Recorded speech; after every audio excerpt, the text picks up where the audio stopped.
I always thought weddings revealed the truth about people, but I didn't realize mine would expose everything my family had carefully hidden for years. When I sent out the invitations, I waited for the excitement, the teasing. "They were so proud of you, sweetheart." Instead, all I got were short replies, delayed responses, and a silence thick enough to choke on. But even then, I kept giving them the benefit of the doubt. That's what you do when you've been raised to believe that loyalty is something you owe, not something you earn. My mother said she'd try to make it. My father didn't bother responding at all. My sister, Haley, acted like attending my wedding was some optional social event she could fit in between nail appointments. And my brother, well, he sent a thumbs up emoji, a literal thumbs up to his own sister's wedding. I told myself they were busy. I told myself I wasn't being pushed aside again. I told myself they'd show up, because they always did, at least when it made them look good. My fiancé Mark knew better. He'd seen the patterns long before I admitted them. "If they don't come," he said gently, "just promise me you won't blame yourself." I laughed it off. Of course they'd come. They were my family. But deep inside, a small voice whispered that I'd heard this song before and it never ended. Well, for me, the morning of the wedding, I woke up before my alarm, vibrating with excitement and nerves. My phone buzzed. I smiled, expecting a flood of messages. There were two. One was from Haley. "Hey, something came up. Can't make it." The second was from my mom. "Dad and I won't be able to travel today. Sorry." And no explanation. No apology that sounded like a real apology. Just a blunt dismissal on the most important day of my life. I stared at my phone until the screen dimmed. It felt like someone had cracked my ribs open. Mark came in and wrapped his arms around me before I even said a word. He knew. He didn't need an explanation, he just held me until the shaking stopped. The ceremony went on. My friends stepped up. My co-workers filled the seats my family had left empty. The room was full, but somehow I never felt their absence more sharply. When I walked down the aisle, I told myself I was walking toward my new life and away from the people who'd never chosen me. Still, something inside me hardened that day. It wasn't bitterness. It was clarity. They didn't show up for me. And just like that, a promise formed quietly in the back of my mind. If they ever needed me the way I needed them that day, I would give them exactly what they gave me. Nothing. But life has a sense of irony I wasn't prepared for, and soon enough, I'd get my chance to return the favor in a way they would never forget. It happened a little over a year after my wedding, long enough for the pain to fade into something cold and sharp, but not long enough for me to forget. I had settled into my new life with Mark, learned how peace feels when you're not constantly bending yourself into impossible shapes to earn someone's affection. For the first time, I understood what a chosen family looked like. Friends who showed up, in-laws who treated me like a person, not an obligation, a husband who didn't flinch when I cried over memories that still stung.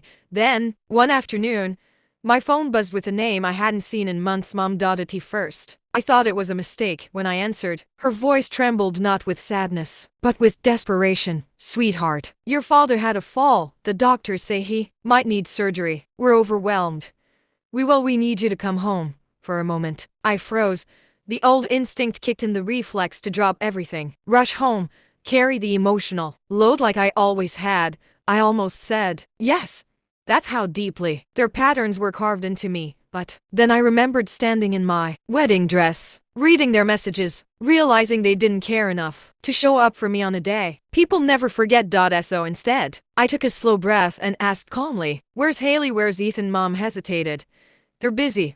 Of course they were. That family ran on the currency of excuses and convenient absences. "We really need you," she repeated. "Your father needs you." The words made something inside me snap, not with anger, but with perfect clarity. Suddenly, I saw the entire dynamic for what it was. They didn't want me, they wanted the version of me who served, appeased, and cleaned up everyone else's messes. "I'm sorry you're going through this," I said softly, "but I can't come." Mom's breath hitched. Why not? Her shock would have been funny if it hadn't been so tragic. She genuinely couldn't fathom a world where I didn't sacrifice myself on command. "Mom," I said gently but firmly, "do you remember my wedding?" There was a long, suffocating silence. I could almost hear her scrambling for an excuse. "That was different," she said finally. "You're right," I replied. "It was my once-in-a-lifetime moment, and you chose not to be there. This is your moment, and I'm choosing the same." Her voice hardened. After everything we've done for you, you're abandoning your own father. I almost laughed. Everything they'd done for me? The emotional neglect? The favoritism? The years of being the family afterthought, but I didn't lash out. That wasn't the person I wanted to be, not anymore. I'm not abandoning anyone, I said. I'm setting the same boundaries you set with me. In the background, I heard my father mumbling, asking what was happening. Mom snapped. She's refusing to help us. There it was. No accountability, just blame. I didn't argue. I didn't explain. I simply ended the call. When I put my phone down, my hands were shaking. Not from guilt, from freedom. Because for the first time in my life, their emergency wasn't my responsibility. For a few days after that phone call, I expected the guilt to hit me like a wave. I expected sleepless nights, second guessing, the familiar ache of wondering whether I was a terrible daughter. That's how it always worked growing up. Any time I dared to put myself first, the shame crept in like smoke under a door. But this time nothing. Instead, there was an unexpected silence inside me, a kind I had never experienced before. It wasn't empty, it was spacious. It felt like someone had cracked open a window in a room I didn't even realize was suffocating me. My therapist later told me that this feeling had a name: relief earned from finally breaking a toxic cycle. At the time, I just knew I could finally breathe. Still, I wasn't naive. I knew my family wouldn't let it go. And I was right. 3 days later, my brother Ethan called. I didn't answer. Then my sister declined. Then 3 missed calls from my mother in a row. After that, the messages started: long, emotional paragraphs accusing me of selfishness, of turning my back on blood, of letting the family fall apart. But the one that nearly made me laugh said, "We didn't come to your wedding because we thought you understood how busy we were. As if my wedding was a casual weekend hangout they could skip because something more important came up. As if I should have simply understood." Mark noticed the tension in my shoulders that night as I read the messages. He took the phone gently from my hands and said, "You don't have to read any of that." "I know," I whispered, "but some part of me needs to see it, to remind myself why I left." He pulled me into a hug, and for the first time, I didn't crumble. I didn't question myself. I didn't feel torn in two. I felt resolute. The next morning, something unexpected happened. I received a voice message from my father. His voice was thin, strained, but calm. "I don't know what your mother and siblings told you," he said, "but I'm not angry. Disappointed, maybe, but not angry. I want you to know that I did want to go to your wedding. I argued for it. I just lost." For a moment, I froze. He had never admitted something like that, not once. In my entire life, my father was many things, but self-aware wasn't usually one of them. He continued, "I know you don't owe us anything. I know we hurt you, and maybe you don't want a relationship with us anymore. If that's the case, I understand." That message did something strange to me. It didn't erase the years of damage, but it shook something loose, something I thought had calcified, because even though he had never stood up for me before, that message was the closest thing to accountability my family had ever given me. But I didn't respond.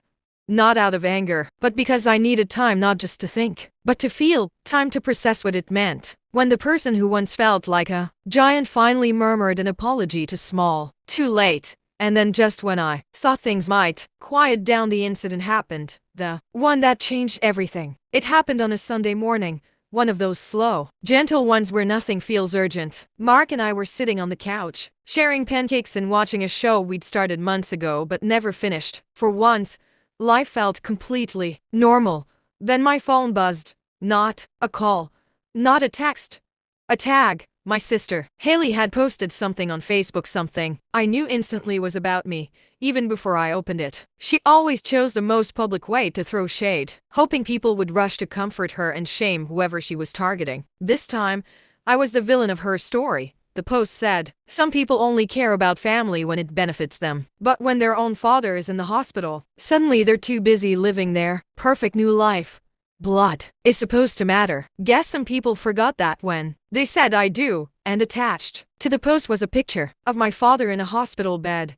Not only was it manipulative, it was humiliating. She had turned my father's medical situation into a spectacle just so she could publicly guilt trip me. Instantly, relatives I hadn't heard from in years started commenting, "So selfish. Kids these days have no respect." Marriage changed her for the worse. Poor parents, they deserve better.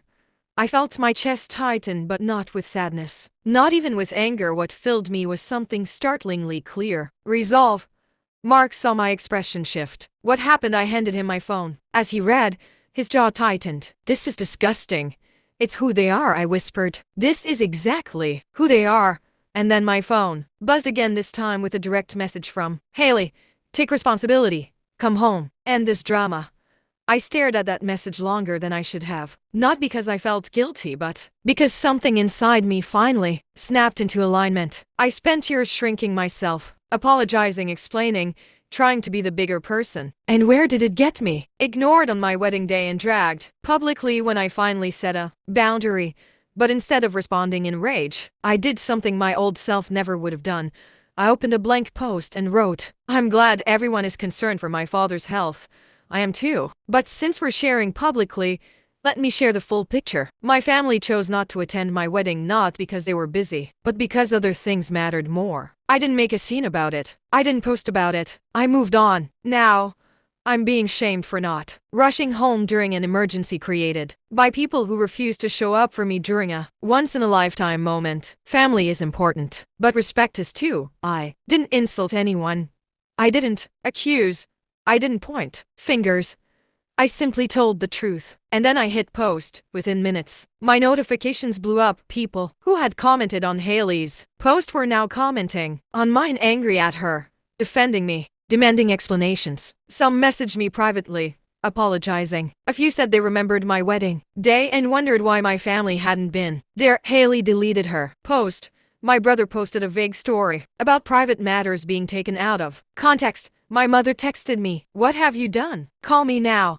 But for once, I didn't feel shaken. I felt steady.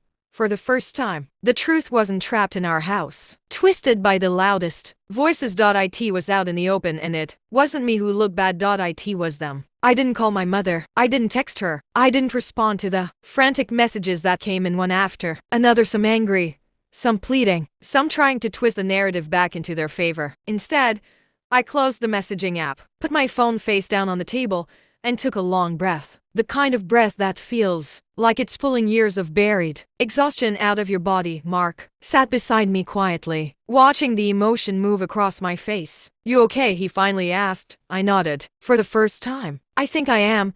There was something freeing about the silence that followed. No more explaining myself. No more defending my choices. No more bending my truth to make other people comfortable. For once, I wasn't the one scrambling to keep the peace. And the irony, as soon as I stopped trying to hold my family together, they turned on each other instead, because by the next day, the cracks started to show.